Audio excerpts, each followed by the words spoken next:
Hello everyone, welcome to my channel once again. I know it's been a while since I made a video. I had made a video before what I'm talking about, what I'm gonna talk about right now. So I took a challenge and I decided to trade for my friend. A friend of mine, he reached out to me that he hasn't been doing good on trading, and he asked me, if I would be able to trade for him. And at first, I thought about it. I didn't want to do it first because I don't feel, I haven't, I don't know. To me, if I trade with someone, for someone else, with someone else's money, I feel like I would not trade, I would not perform as well as if it was my own money. Like, I feel like I wouldn't, you know, try my best to do good. And that's one of my things that's gonna set me back.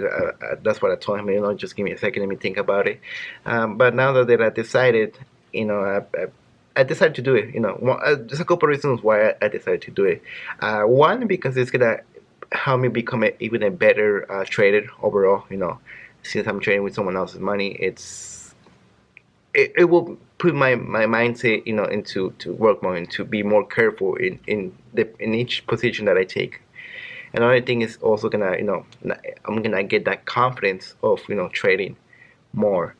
And not only that, and also, I'm gonna get some more experience because his account is a smaller account. I think he has around $300 that he started with, and that's gonna help me out too. Either way, we talk a little bit about it too, and he doesn't really worry about the money that he has. He doesn't really mind if something happens, if he goes down south, and I lose it all.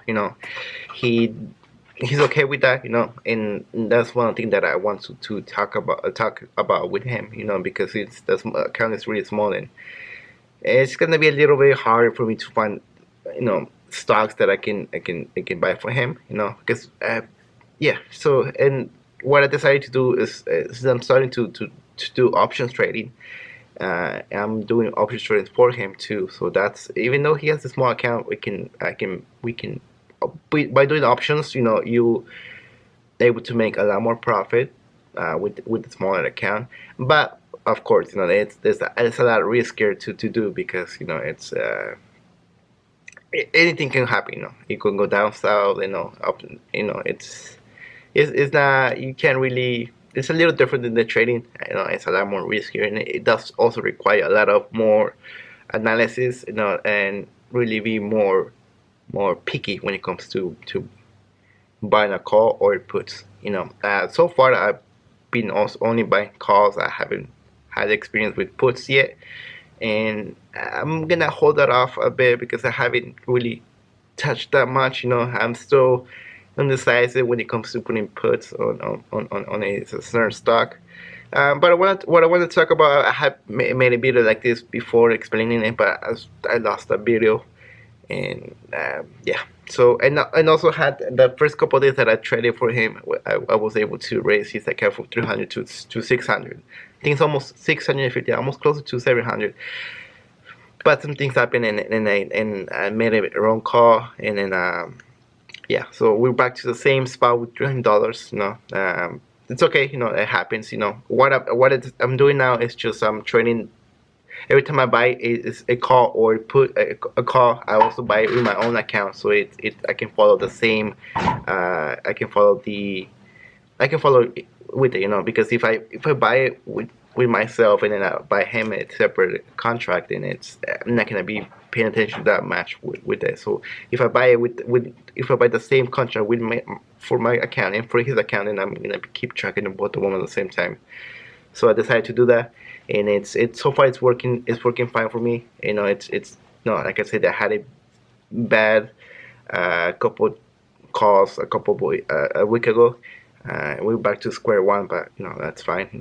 We're still making progress. I'm still a beginner when it comes to options trading.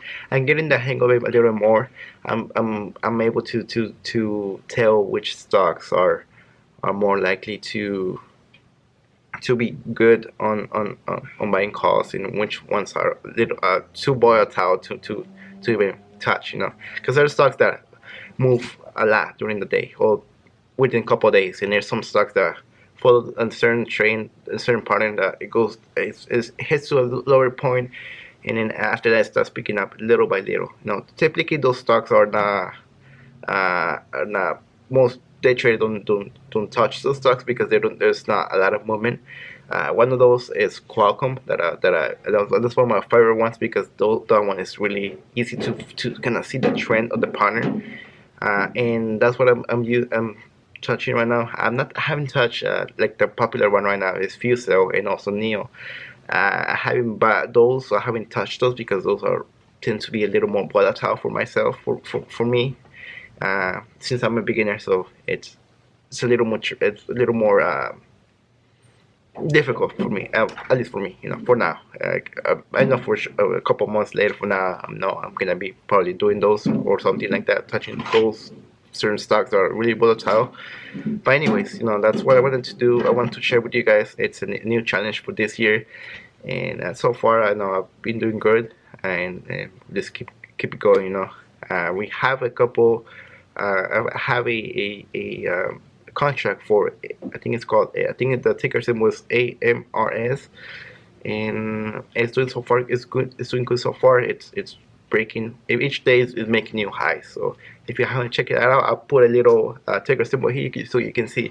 And I believe it's around $8 with 11 cents. Yesterday it was at 7, and then it broke to 770. I think it was the highest you got, but it's making higher highs each day. So it's a stock to really pay attention to. But yeah, so I'll keep you guys updated with that, and then see you guys later. Okay.